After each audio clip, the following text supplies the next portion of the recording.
வணக்கம் மக்களே, welcome to my YouTube channel. So நம்ம சௌந்தர்யாவுக்கு வந்து ஒரு அவார்ட் கொடுத்துருக்காங்கங்க. ஸோ அது மட்டும் இல்லாமல் குக் வித் கோமாளியில் வந்து கோமாளியா வந்து சௌந்தர்யா வந்து ஆக்ட் பண்ண போகிறாங்க. ஸோ அதில் வந்து ராமர், புகழ் எல்லோரும் சேர்ந்து ஒரு வீடியோ மாதிரி போட்டிருக்காங்க. ஸோ அதை பற்றி நான் உங்களுக்கு சொல்கிறேன். அதுக்கு முன்னாடி ப்ளீஸ் சப்ஸ்கிரைப் பண்ணலன்னா சப்ஸ்கிரைப் பண்ணிக்கோங்க, லைக் பட்டனை கிளிக் பண்ணிக்கோங்க. ஸோ சௌந்தர்யா வந்து பிக் பாஸ்க்கு அப்புறம் ஒரு ஃபேமஸான ஒரு ஆள் அப்படின்னு பார்த்தீங்கன்னா சௌந்தர்யா தாங்க. ஸோ எங்கே பார்த்தாலும் ஒரு ஃபேன் ஃபாலோயிங் இருந்துகிட்டே இருக்காங்க, பெருசவங்கலேருந்து சின்ன குழந்தைங்க வரைக்கும். ஸோ அவங்களுக்கு வந்து ஒரு அவார்ட் கொடுத்துருக்காங்க, ப்ராமிசிங் அவுட்கமர் ஆஃப் த டெலிவிஷன் அப்படின்னு சொல்லிட்டு ஒரு அவார்ட் கொடுத்துருக்காங்க. ஸோ உண்மையிலேயே அது ஒர்த்து தான், ஷி இஸ் டிசர்வ்ட் அப்படின்னு தான் சொல்ல முடியும்.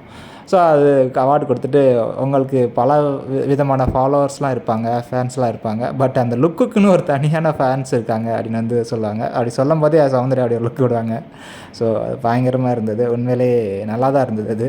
ஸோ அது மட்டும் இல்லாமல் குக் வித் கோமாளியில் வேறு கோமாளியாக வேறு நடிக்க போகிறாங்க. அது புகழ் அண்ட் ராமர் இவங்களாம் சேர்ந்து ஒரு ஃபன்னாக ஒரு வீடியோ ஒன்று இப்போ போயிட்டுருக்கு, பார்த்துருப்பீங்க. ஸோ என் ஃபேஸில் அது எண்ணெயெல்லாம் இல்லைல்ல அப்படின்னு வந்து சௌந்தர்யா கேட்பாங்க. உடனே புகழ் வந்து அங்கே ஒரு எண்ணெய் உட்காந்துக்கிட்டு இருக்காரு தனியாக அப்படின்னு சொல்லிட்டு ராமர்கிட்ட கூட்டிகிட்டு போய் அங்கே வம்பிழுத்துக்கிட்டு இருப்பாங்க. உடனே ராமர் சொல்லுவார், அவங்க தனியாக தானே இருந்தாங்க, என்னை வம்பிழுக்கிறதுக்கு தானே அந்த பொண்ணை அங்கே போய் கூட்டிகிட்டு வரேன் அப்படின்னு சொல்லிட்டு ஃபன் பண்ணிகிட்டு இருந்தாங்க. ஸோ எனிவே பார்க்கலாம் சௌந்தர்யா வித் குக் வித் கோமாளியில் கோமாளி அப்படி இருக்க போகிறாங்க அப்படின்னு. ஸோ நல்லா தான் இருக்கும்னு நினைக்கிறேன். ஸோ வேறு ஏதாவது அப்டேட் இருந்தால் நான் வந்து உங்களை அப்டேட் பண்ணுறேன். Thank you, see you.